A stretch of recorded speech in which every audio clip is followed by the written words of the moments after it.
Have you ever been in a relationship and realized too late that you weren't truly in control of your own feelings, let alone hers? It's a common experience, feeling like you're the one doing all the chasing, all the work, and then wondering where things went wrong. There's an old saying, the best way to keep a woman is to make her feel like she's chasing you. But how do you actually achieve that? How do you get to the point where you're not just reacting to her emotions, but genuinely in control of the dynamic?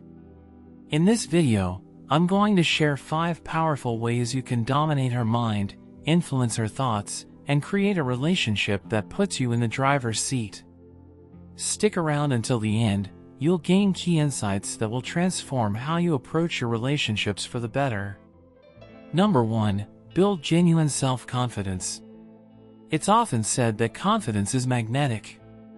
And while that sounds like a nice catchphrase, the reality is far more complex. Confidence isn't just about walking into a room with your chest puffed up and a perfect smile, though I won't deny that those things can help. True confidence comes from within, and it's the kind of confidence that's solid, unshakable, and doesn't need constant validation from the outside world. Let me share a story. I remember a time when I was stuck in this cycle of seeking approval from everyone around me.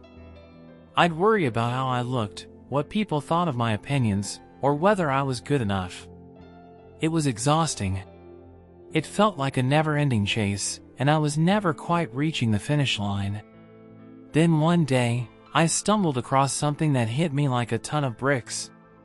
It was a simple thought by the philosopher Aristotle: knowing yourself is the beginning of all wisdom.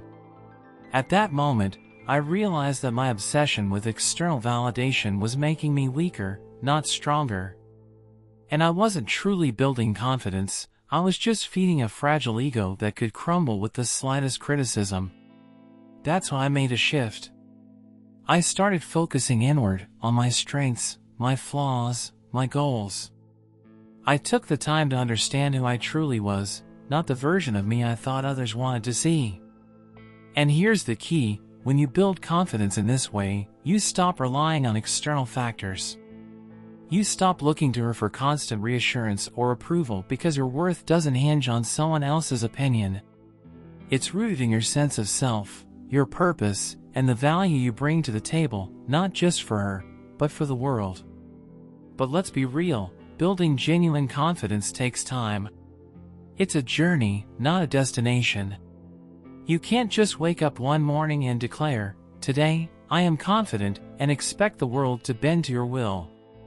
The truth is, confidence is built through consistent action, self-reflection, and overcoming the little challenges life throws at you.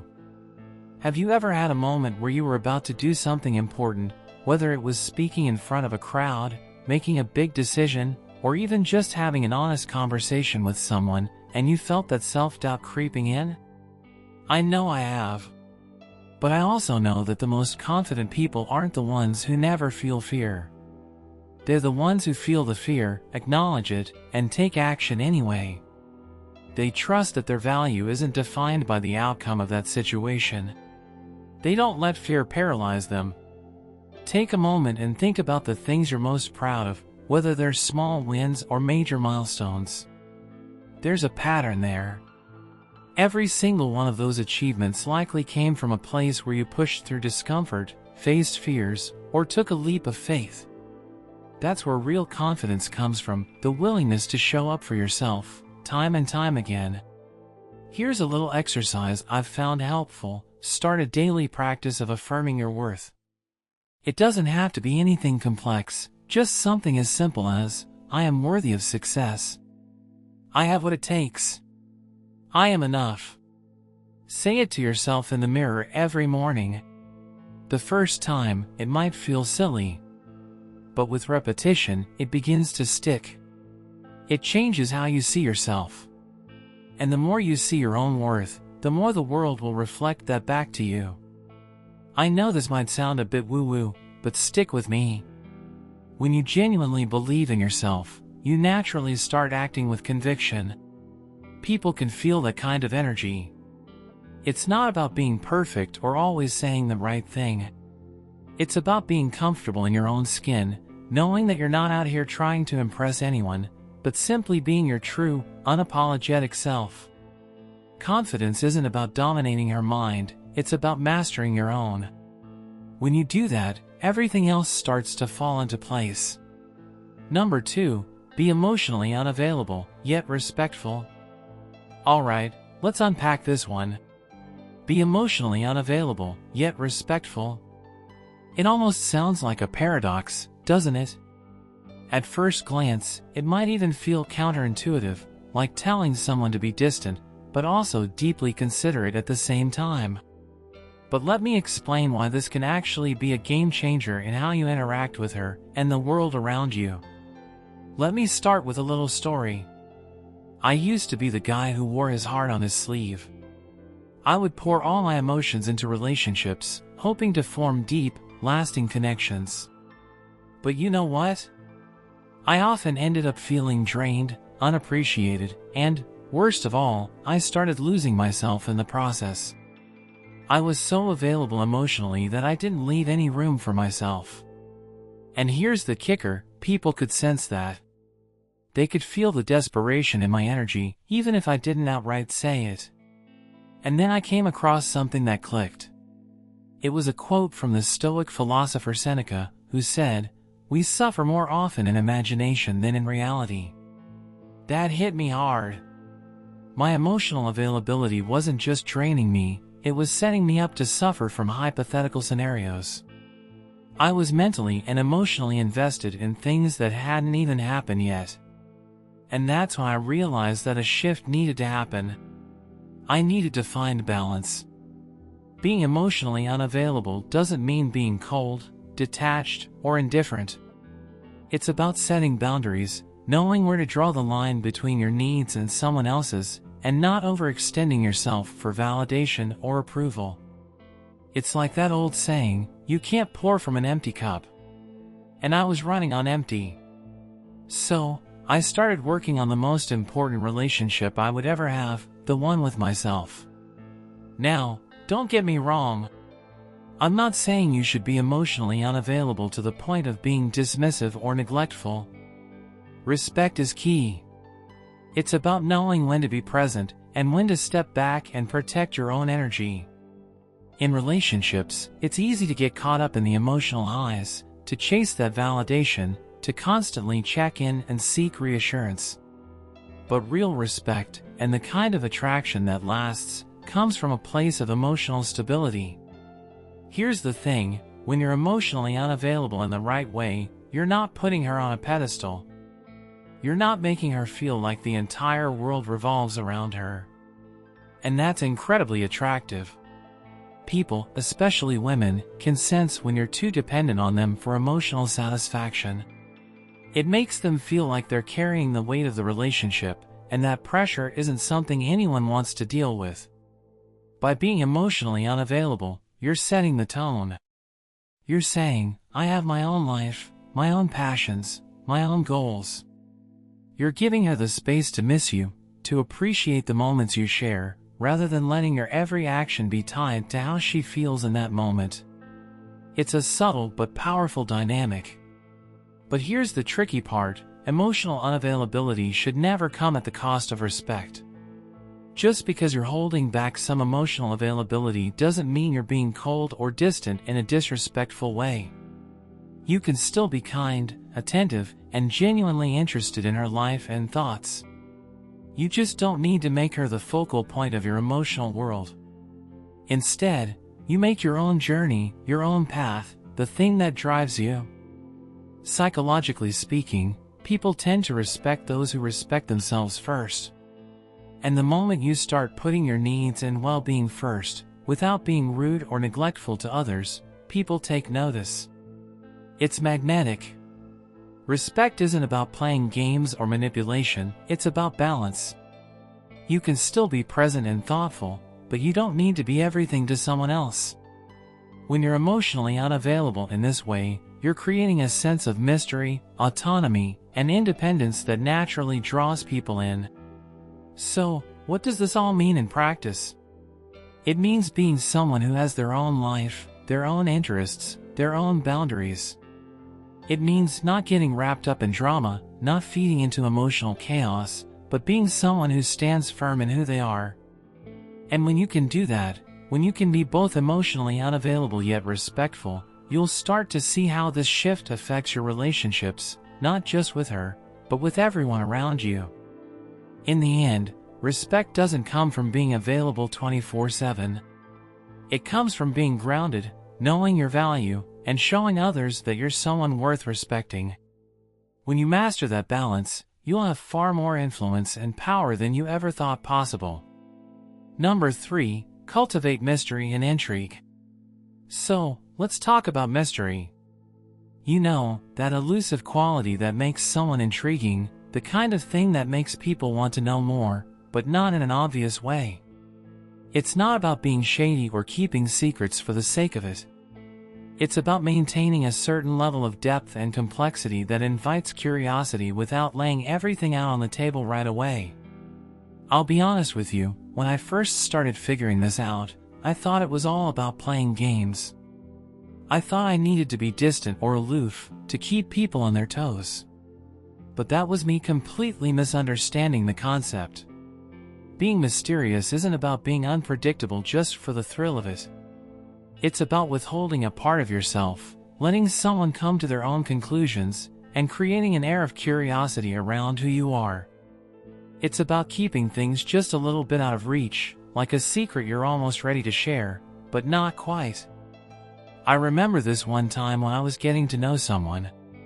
At first, I was so open, sharing every little detail about my life, my thoughts, my passions. And yeah, she was interested, but eventually, that initial spark began to fade. It was like I had shown all my cards too soon. There was nothing left to wonder about. The mystery was gone, and with it, so was the excitement. I learned the hard way that when you open up too quickly, you're not giving the other person the chance to chase you, to uncover you bit by bit. And without that, things tend to fizzle out. It was after that experience that I started learning how to cultivate mystery in a more intentional way. The key is balance. You still want to be genuine and authentic, but you don't want to reveal every single thing about yourself all at once. Keep some things back, even if it's just small details or insights into your thoughts. Give her the chance to be curious about you, to want to ask questions, to want to discover more.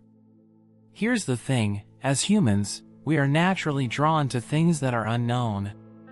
Think about it, whenever there's a new book, movie, or series that everyone's talking about, what happens? You get intrigued. You start asking questions. What's the twist? Who's the villain? How does it end? It's the mystery that keeps you engaged. And that's what you want to create in your interactions with her. But here's the key, it's not about creating fake drama or uncertainty. It's about giving her just enough to keep her interested, but not so much that it becomes predictable. Psychologically speaking, mystery taps into the brain's reward system. When we don't know something, our brain craves answers. That's why puzzles are so addictive. You know that feeling when you're figuring out a tricky problem, and you get closer to solving it? It's like a little rush of dopamine. When you cultivate mystery, you're giving her that same rush. She gets curious, she starts to piece things together, and before she knows it, she's invested in you, in your story, and in figuring you out. But here's the most important part, mystery isn't about being manipulative or playing games. It's about knowing that you don't need to lay yourself bare in every conversation. You don't have to share all your vulnerabilities or all your life details to make a connection. Instead, focus on creating moments of intrigue. Maybe it's a subtle comment about something you're working on or a passing reference to a project that you're passionate about. But leave it at that. Don't give it all away. Let her ask questions. Let her wonder. Here's a personal story that might put this into perspective. I once met someone who had this incredible ability to keep things mysterious, but in such a natural, unforced way. She would mention a book she was reading, but wouldn't give any spoilers. Or she'd talk about an experience, but leave out just enough detail that I couldn't help but want to know more. It wasn't about her hiding things, it was about her having depth. She had a full life, full interests, full experiences, and she wasn't trying to prove that to anyone. That's what made her so compelling. Mystery isn't about withholding in a manipulative way. It's about giving people the space to discover you, layer by layer. And when you're able to do that, when you allow someone to unravel who you are at their own pace, the attraction deepens. It's about creating that little spark of curiosity that lingers long after you've left the conversation. It's about leaving an impression, not just in the moment, but over time. That's the power of mystery. So, my advice? Cultivate mystery not by playing games, but by living a life so rich, so full, that there's always more to discover. Keep some things just out of reach, and let them come to you. Trust me, it'll make all the difference. Number 4, provide emotional security without being overly dependent. Alright, let's dive into this one. Providing emotional security without being overly dependent sounds like a fine line, right? On one hand, you want to be there for her, to be a rock she can lean on, but on the other hand, you don't want to lose yourself in the process. It's a tricky balance, but it's one of the most important things you can master in any relationship. Why? Because emotional security is the foundation of any deep connection, but dependency? That can suffocate it. Let me share something from my own experience. I've been in relationships where, early on, I gave way too much of myself. I was always there for the other person, always available, always putting their emotional needs first. At first, it felt good. I thought I was doing the right thing. But as time went on, I started to feel like I was losing myself in the relationship. I wasn't just supporting her, I was depending on her for my own emotional validation. And that's when I realized something crucial: the line between emotional security and emotional dependency is thinner than I thought. Think about it for a second. Emotional security is all about creating a space where both of you feel safe, understood, and supported. It's showing her that you're someone she can trust, someone who can handle the ups and downs of life without crumbling. That's powerful. But when emotional dependency creeps in, that's when things get messy. Suddenly, you're relying on her for everything: validation, comfort, reassurance, and that shifts the dynamic. It turns from a partnership into a situation where one person is carrying all the weight. It's like what Tony Robbins says: the quality of your life is in direct proportion to the quality of your relationships. And relationships don't thrive when one person is emotionally dependent on the other. A healthy relationship is one where both individuals stand strong in their own sense of self. You can't be her emotional crutch, and she can't be yours. You have to create a balance where you both bring stability to the table, without losing your individuality. But how do you do that? Well, here's what I learned. The key is building a strong emotional foundation within yourself first. When you're secure in who you are, in your own worth, in your own sense of purpose, you naturally become someone who can provide that same security for her without asking for it in return. It's like this quiet confidence. You know you don't need her to be happy, but you still want to be there for her. It's not about being emotionally absent, but about being emotionally stable. And trust me, that stability is magnetic. Here's a personal anecdote. I remember a time when I was going through some major life changes, career shifts, personal growth, figuring out my next move. It was a lot to process, and I knew I needed to work through it on my own. But there was this part of me that wanted to lean on the person I was with at the time. I wanted her to comfort me, to reassure me that everything would be okay. But then I realized, if I kept depending on her for that, I wasn't growing. I wasn't owning my own emotional strength. So, I took a step back. I did the work. I learned to sit with my own discomfort and navigate it without always looking for someone to ease the tension. And when I did that, I came back to the relationship stronger, more secure, and more able to offer her the emotional support she needed too. I didn't just show up as someone who needed fixing, I showed up as someone who had already done the hard work on themselves. Psychologically speaking, this creates a sense of emotional maturity. It's the difference between feeling like you need someone to complete you and feeling like you're already whole. When you show up as a whole person, not only are you more emotionally secure, but you also become a safer person for her to be vulnerable with. She knows you're not going to crumble if she needs to unload her feelings, but she also knows you won't drown in her emotions either. So, how do you maintain this balance? It's about showing up for her in ways that make her feel supported, without compromising your own emotional health. When she's feeling down, listen. When she needs reassurance, be that calm, grounded presence. But don't lose yourself in her struggles or her victories. Your emotional security comes from your own life, your goals, your values, your sense of purpose. And when you show up strong in those things, you don't need to lean on her. You can be there for her in a way that's healthy, respectful, and empowering for both of you. In the end, the most powerful thing you can do for her, and for yourself, is to build emotional security from within. When you do that, you can offer it freely, without expectation, without dependency. And that creates a connection that's not only deep but sustainable, a partnership where both of you can grow and thrive. Number 5. Be unpredictable and challenge her expectations. Alright, let's talk about unpredictability. It's a game changer, isn't it? But here's the thing, being unpredictable doesn't mean being erratic or flaky.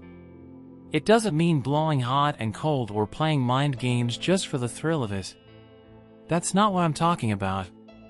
When I say be unpredictable, I mean keeping things interesting, keeping her on her toes, and challenging her expectations in a way that keeps the connection fresh, exciting, and deep. It's about shaking things up just enough so that the dynamic between you two is never boring. I've learned this lesson the hard way. In past relationships, I'd sometimes find myself falling into these predictable patterns. You know, the kind where every date, every conversation, every gesture starts to feel like it's on autopilot. We'd slip into these comfort zones, and while comfort is nice, it can also be a relationship killer. Things get stale. The spark begins to fade. That's when I realized, a little unpredictability is what keeps the fire alive.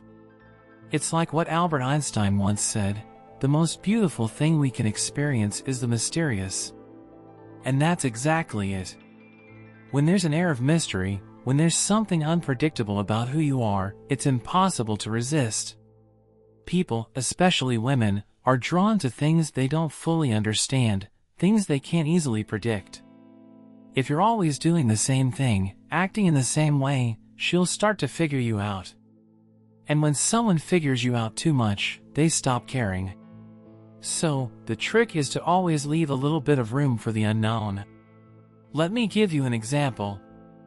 I remember when I first started dating someone, and we were in this amazing phase where we were both discovering new things about each other. It was exciting. But I noticed something happening. She started to predict my every move. I'd send the same texts, plan the same types of dates, even respond in the same way to her messages. I thought I was being consistent and reliable, but in reality, I was setting myself up for the same old routine. She knew exactly how things would go, and as predictable as that felt, it started to lose its magic. So, I made a change.